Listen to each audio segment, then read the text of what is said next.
Today we are looking at child comparison. Who is a child first of all? A child is someone who is below the age of 18 years. 0 to 18 years, before his or her 18 years birthday. That is who a child is. When we say child comparison, what we are saying is when a parent, a caregiver, a guardian compares his or her child or their children or the children in their care to other children. It can even be between siblings. Child comparison can be done between siblings when a parent compares a sibling to the other sibling in the family. So child comparison is seen everywhere. In schools, at home, institutions where we have children, child comparison is there. What are the effects it can have on the child or the children? Imagine you as a human being, as an adult, maybe your wife or your colleagues or your friends or anybody, they just compare you with the other person. Like maybe you're in the office and your boss comes to you and tells you, come on, can't you see the way Daffy does his work? Can't you see the way Mr. C and Mr. D do their work? Why can't you just be like them? How would you feel? What effect is that thing going to have on you? So that is how it is when we're looking at children. First, it can cause low self-esteem in that child or in those children. When you compare children or you compare your child with every other child there, you are building low self-esteem in that child. You're making that child not to be able to express his or herself. That child cannot even stand in the multitude of other children and be free. When he's with other children or when she's with other children, he feels intimidated.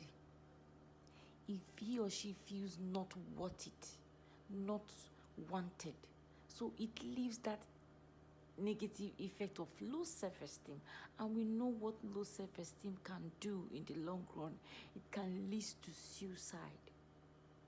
Please do not compare your child with other children or with their siblings. Another effect it can have on the child is anxiety. It can lead to anxiety and stress.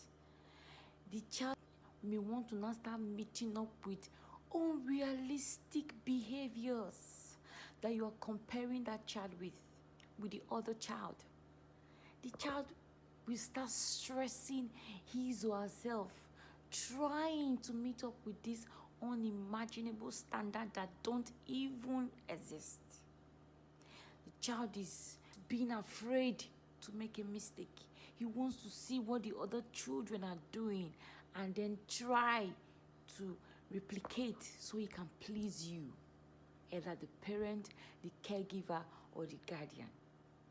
So you see that in the long run, the child can become too anxious and stressed, which can lead to a medical condition for the children or the child involved, because the child is trying to see what you're comparing him or her with, and then he or she wants to also meet up. Another thing it can do when you compare is that it can lead to sibling rivalry. I mean, we see brothers and sisters, cousins, they end up hating each other, they don't talk to each other, they are envious of each other. Reason is because sibling rivalry was involved and the child is not able to flow well with the brother because you are saying, oh, your brother C is doing this. Can't you see the way your brother C handles cleaning the table? Can't you see the way your brother C focuses in school and comes out with good grades? Why can't you? Why can't you just be like your brother? Come on, you have to do better. And so all of these things can lead to sibling rivalry. It can damage their relationship. It will make them not to like each other. They can't be friends with each other because everything about them with each other is competitive. So parent, we have to watch it. Every child have his or her own developmental process. The way child A processes is not the way child B processes. So you can't compare them together. Each of them have their own unique advantage. They have their own unique process of learning, of processing things. So in order to avoid or kill sibling rivalry, you have to ensure that you don't compare them. Don't put them in a state of competition. Let them just flow. Another thing that child comparison can cause is loss of identity. I mean, the child may have been born with potentials, gifting, talent. The child will want to bury his or her own and want to please you, the adult, to follow the other child you are comparing the child with. So just imagine your child wants to be someone who loves to play drums. I'm using an example.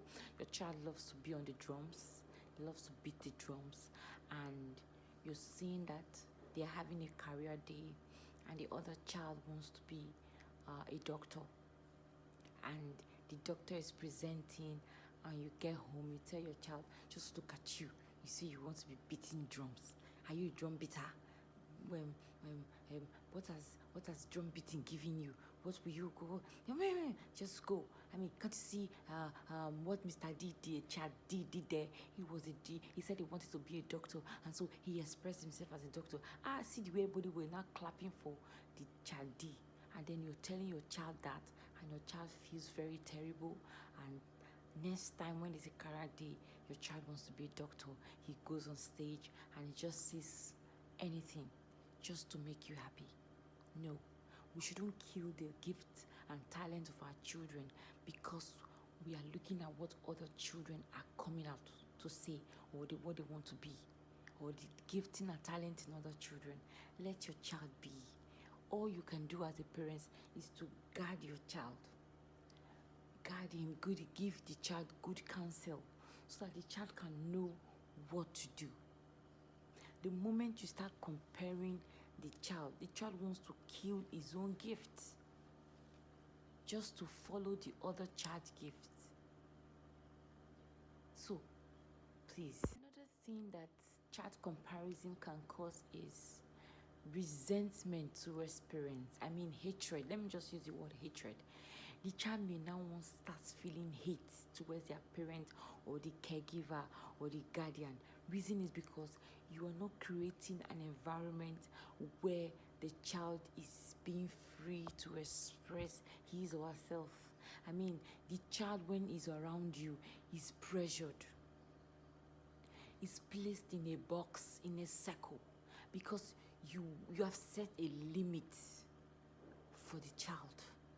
You're telling the child, you have to be this, you have to be that. You have to be like this, you have to be like that. The child is no longer free. And so when the child is around you, he wants to quickly end everything that connects you and him or her together. End it immediately and just flee from your presence. So you see that the child you're not a motivation for the child. You're not a friend. All the child you sees when he's with you is a monster. So let's not do that. At the end of the day, the child cannot tell you anything. The child cannot even, when the child have questions, when the child have fears, when the child wants to make decisions, want to tell secret, you're not just a go area. Because all you make that child do is pressure. You have to. No. Be.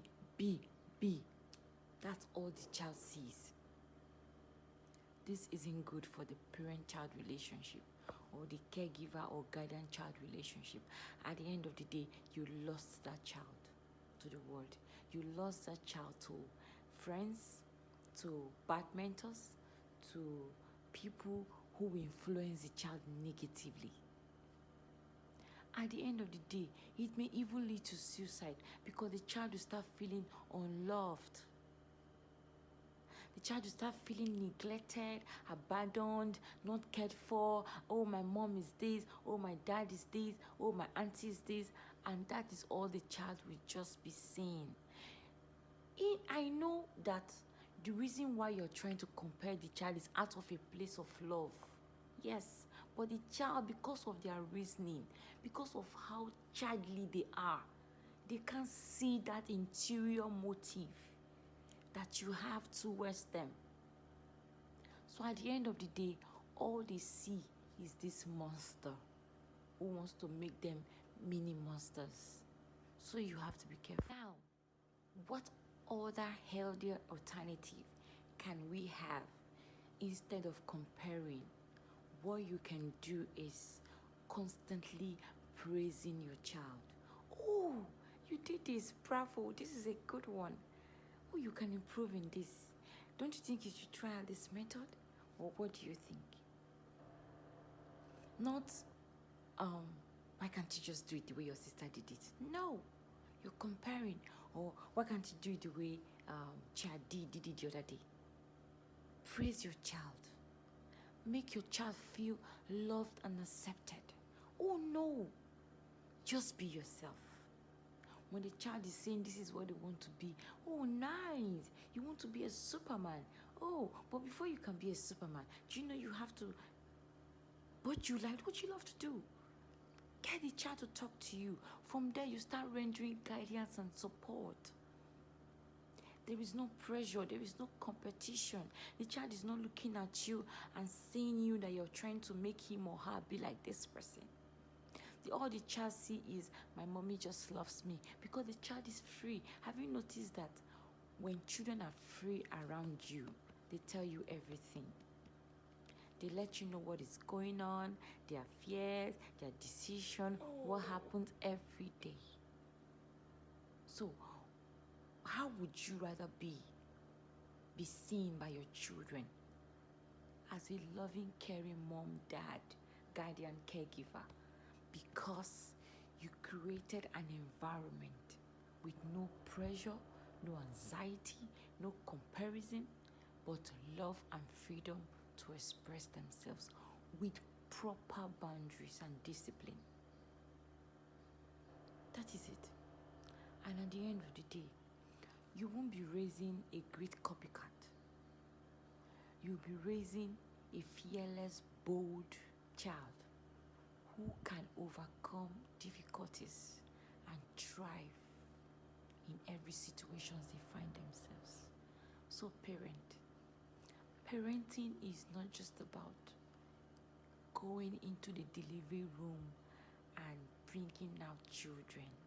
It's more than that. Not everyone there are some people who don't even have their own child, but they are doing a great job of parenting other people's children. So at the end of the day, it's how your child turns out that shows if you were a great parent or not. So don't pressure your child. Yes, praise other people's children when you see them doing what you know your child cannot do, but don't put your child in a box of trying to make them be like that, somebody else. Let's do better.